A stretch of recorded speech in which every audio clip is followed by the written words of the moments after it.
How did you punish yourself as a child?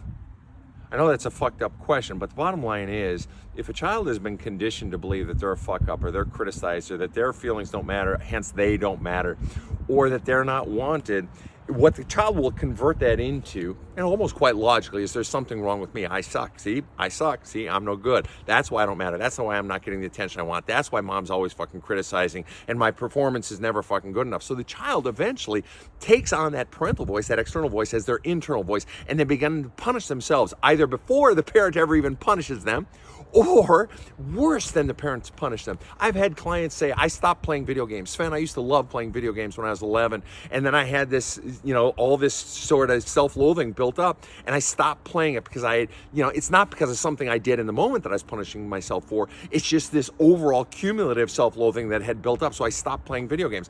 I had another person say, I just checked out. I became a fucking rebel. And I started telling myself, I took on this mask of, I don't care, fuck it, I don't care. And it was a coping mechanism because I felt so fucking miserable. So I had to take on this facade of, I don't care, fuck that. And so it served my misery, but it also had the effect of saying, fuck you.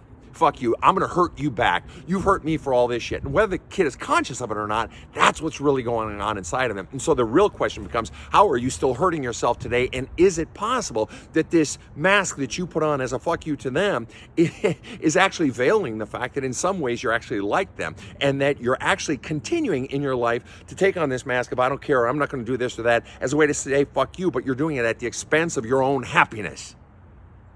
And at what point do you go in and say, well, you know what? I actually do value 30%, that one value that mom and dad put on me, and I'm going to go ahead and give it to myself regardless of whether or not I get their approval, or regardless of whether or not it's a fuck you to them, because it feels good to me. At what point does your life become no longer a fuck you to someone else, but a yes to yourself, your own happiness, your own peace, and your own sense of aliveness? Have a kick-ass day.